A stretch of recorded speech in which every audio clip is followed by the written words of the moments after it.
Good evening, ladies and gentlemen, and welcome to the first edition of the Binns Report. As you'll probably figure out, there's been a change in administration, and it's the same old show under a new name. And as always, we have a guest this evening, and this evening it's Jeff Silva, who is running for the Ward 4 School Committee.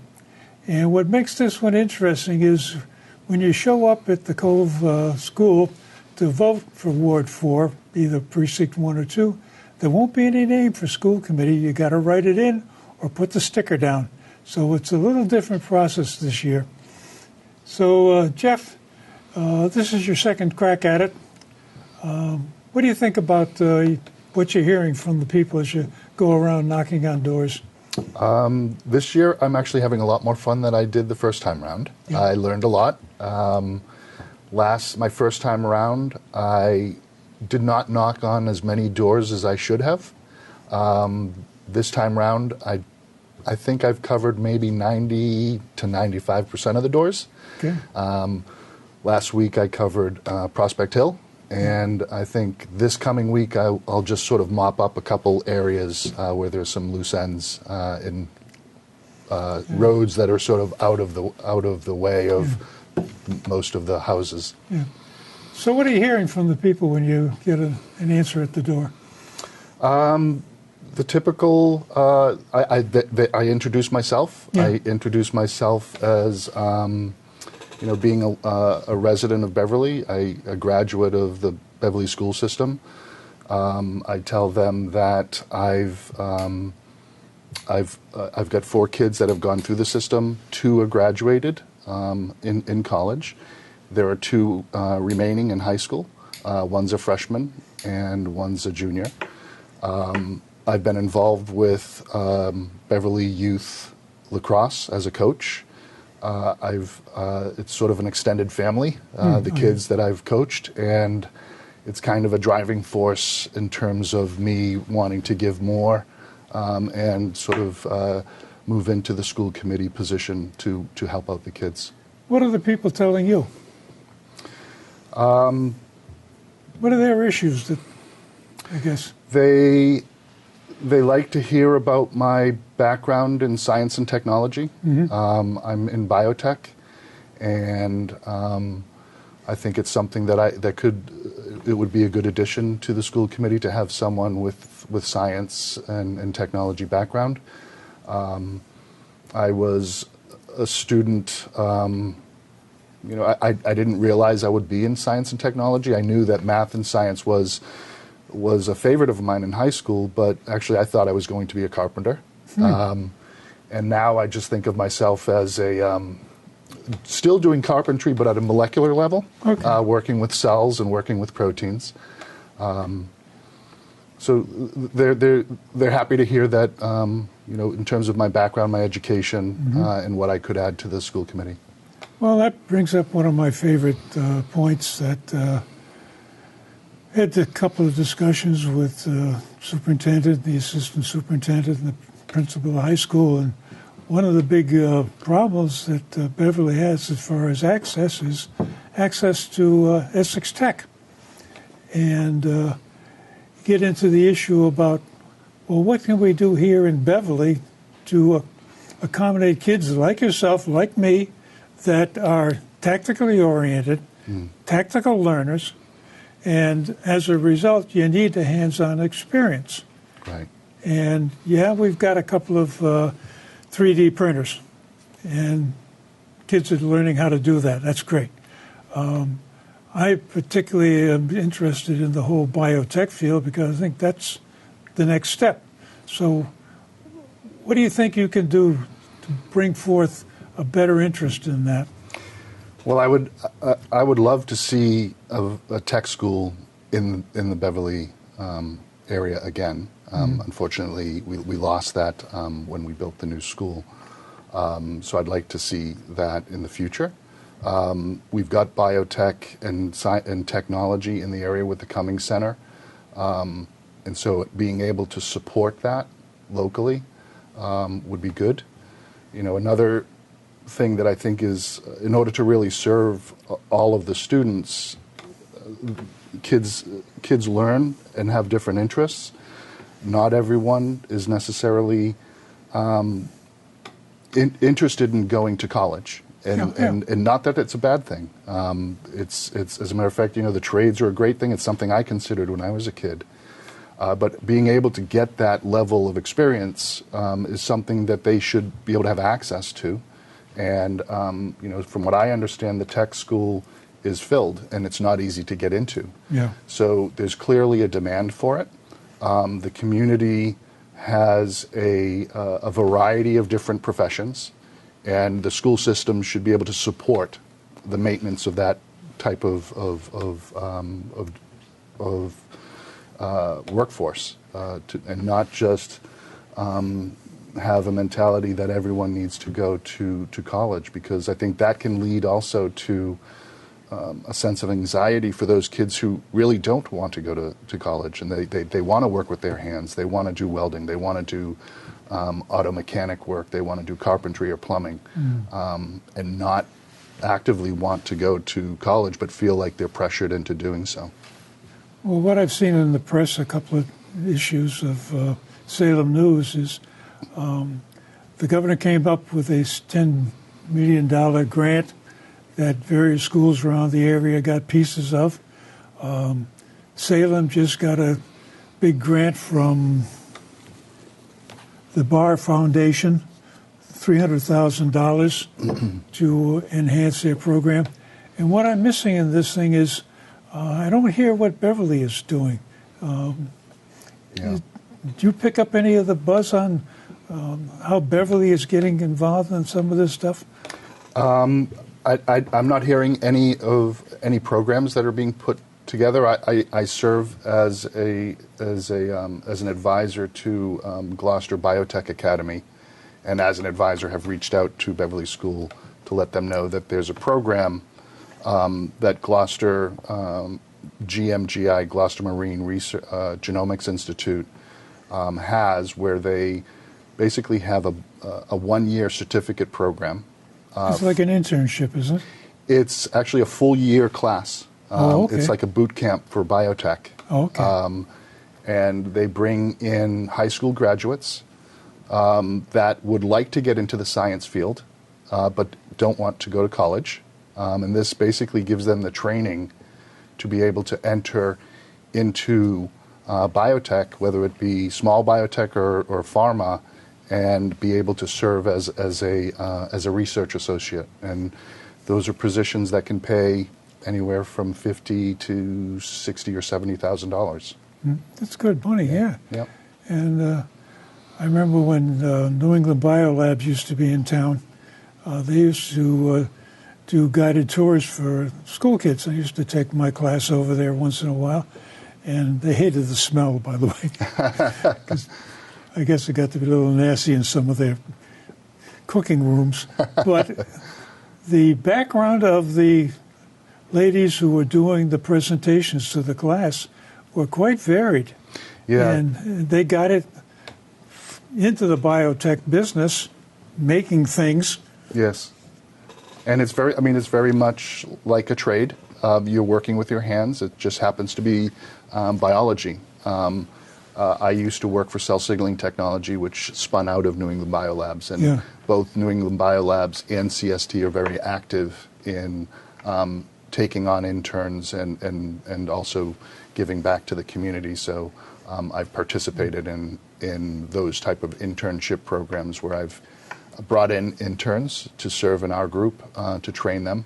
I've actually taken a couple interns that I had at Cell Signaling Technology, and they joined me in a venture that I'm in right now. Mm-hmm. And so, I think having the biotech and having the technology, science technology companies that are in the Cummings Center is a great way to. It's a great opportunity for Beverly to leverage that local talent or that local resource to be able to train students and give them some guidance into those professions. I remember when the analysis went down of the Plan Beverly, One of the things they pointed out is the majority of the people that work in Beverly work in the biotech business or the medical business between the hospital and the Cummings Center, where you hang out, cell signaling. There's a rumor that New England Biolabs is coming back into town.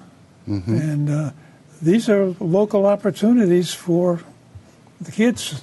Yes. Some of them have to go to college to do some of that stuff. That ain't bad.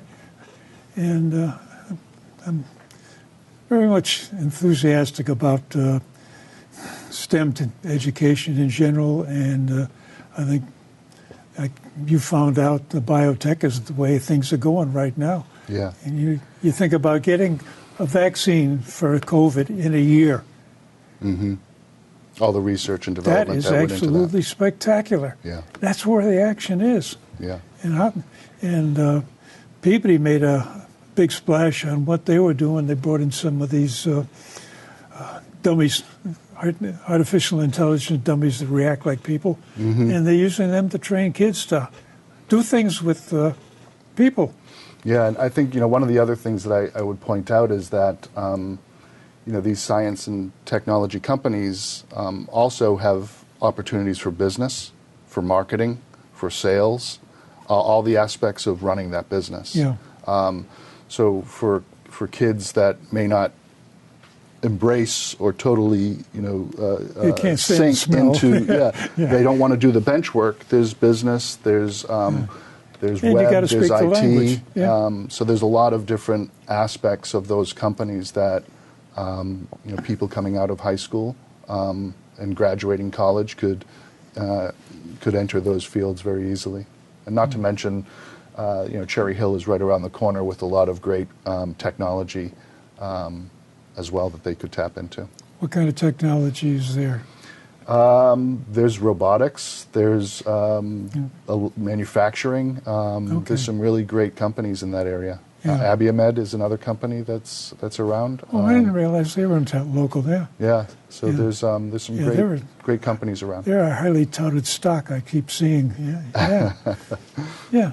So, okay, so this is an area I think that Beverly could use some guidance and a little motivation. Yeah. To get deeper into what I consider the tactical learning.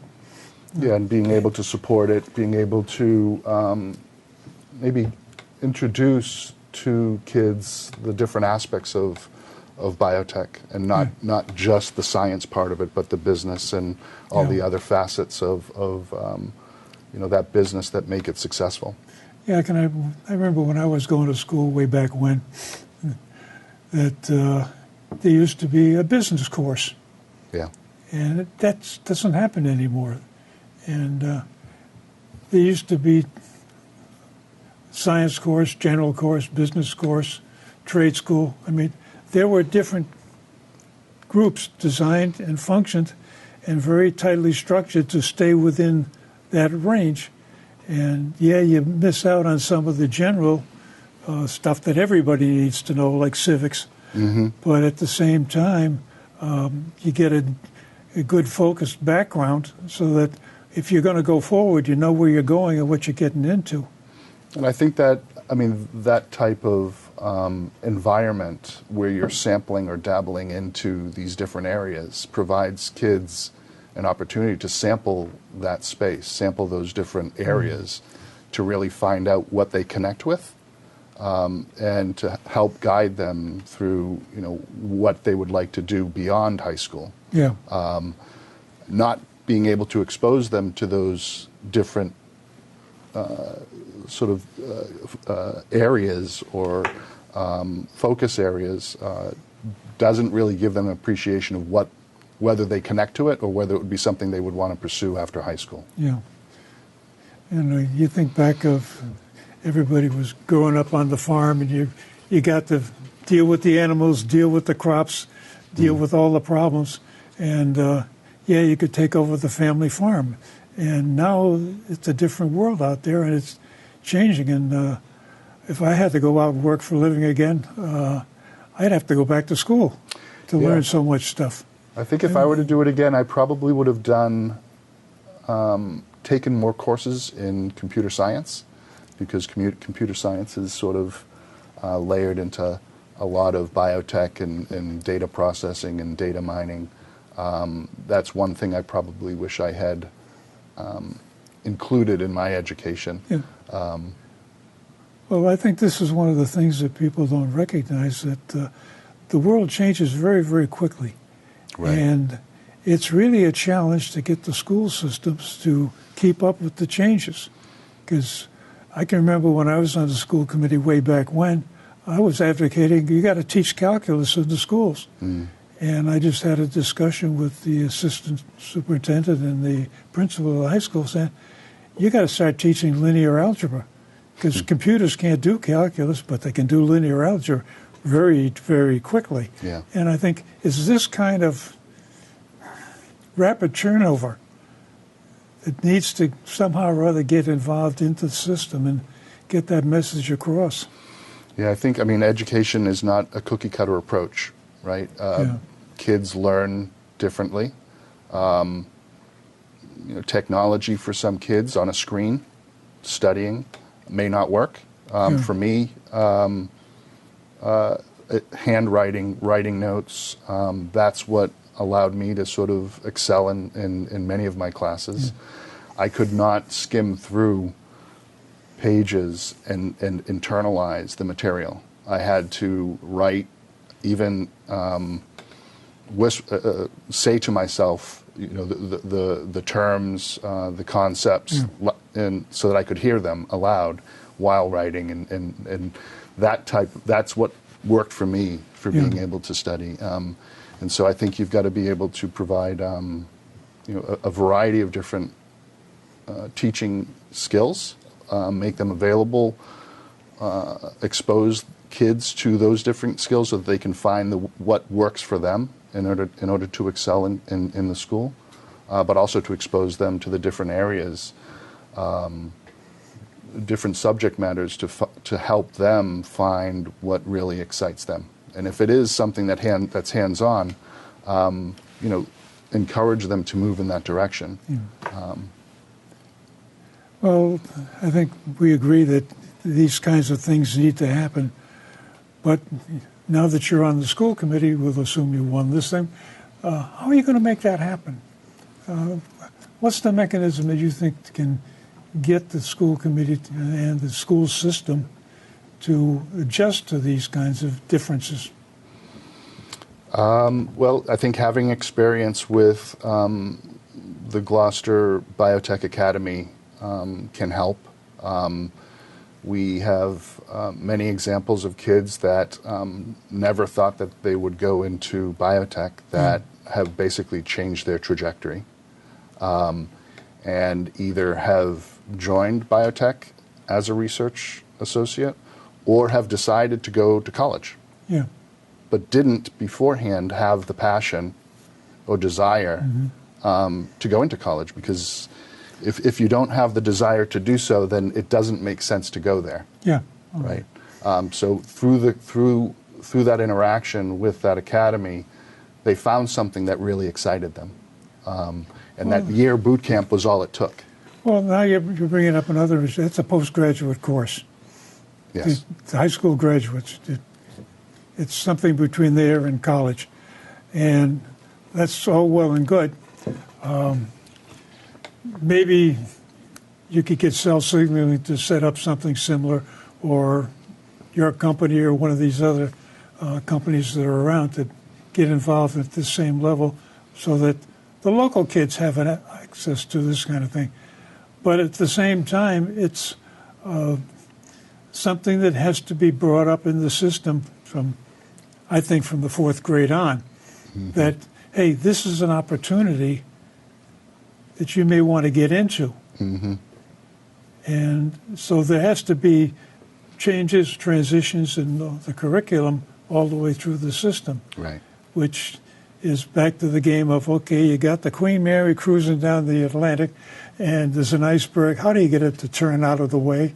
It's that kind of a inertia problem. Yeah, I think it does require funding because you need to be able to provide access to the tools and teaching materials that are going to be needed Yeah. to support those types of programs. But that funding is being offered through the state to expand education and stay up to date with what we should be teaching our children. Yeah. So I think the funding is there.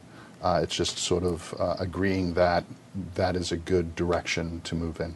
And working with the school committee, I think, and having the experience in this area, I'd be able to hopefully help convince and move in that direction.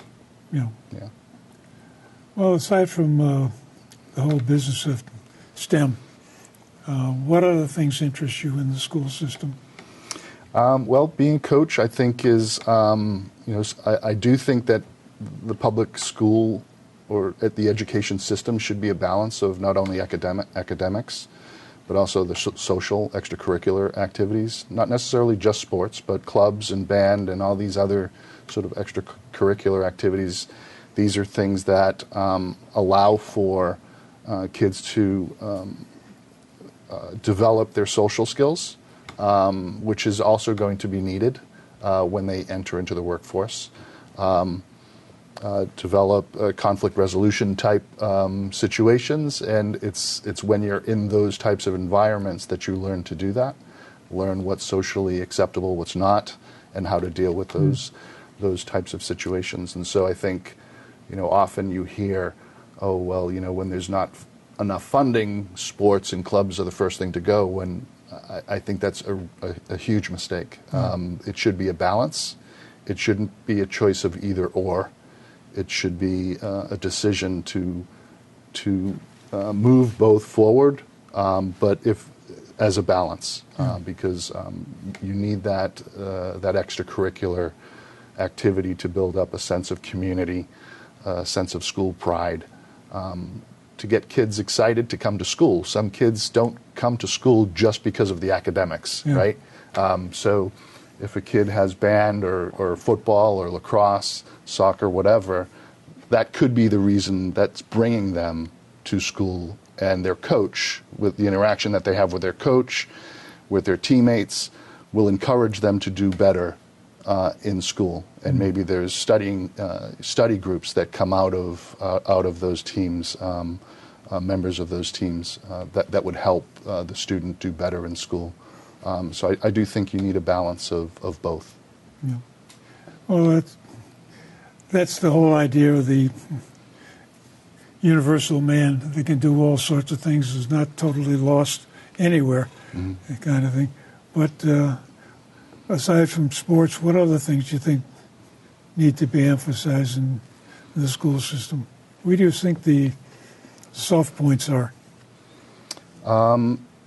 You've had 4 kids in the system. Yeah. Two successfully graduated and 2 are still working on it? I think that early on when the schools brought technology into the classroom, I think bringing technology too much into the classroom can be detrimental because it can take away from the kids' tactile part of learning, that writing, that note taking, that doesn't necessarily that doesn't happen on the screen. Yeah. I think there should be control and of what material and content kids have access to, and this could I'm certain there's some level of this, but in terms of the content that they have access to when they're in the school, whether they're looking at videos or whatever, just sort of limiting that so that it's all classroom related and not extracurricular, outside of the class as a distraction. Yeah. Because I'm certain, when that happens, it's not helpful for the teacher when you have 2, 3, 4, half the class distracted, either texting each other or streaming a movie or whatever. Keeping them focused, keeping them engaged on the content is what's important. Yeah. You remind me of one of my favorite jokes of a college professor is up at the little podium lecturing, and you can see all the kids sitting there in the glow of their laptops that are up and running. And there's one kid down front, he's reading a newspaper. He looks down at him and says, "What are you doing?" "My computer broke." Anyway, so with that, we've had about a half hour of fun, so it's now your turn to speak to your constituents and tell them why they should vote for you, and more importantly, how they have to do it, because it's not simply go in and fill in a blank this time That's around.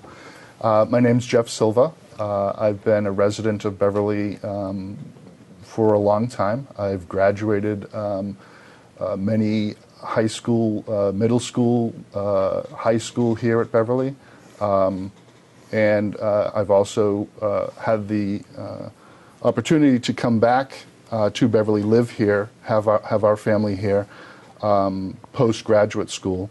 And so with that, being involved in community service, coaching, with my kids now, 2 kids out of high school, 2 kids in, I've got more time to make myself available to help out the city, help out the kids that I've become very familiar with, and as extended family members, been interacting with them as a coach. I feel this is something that I'd like to do. I have the time to do it, and with my science and technology background, I think I would be a nice addition to the school committee. In terms of the process this year, it is a write-in campaign.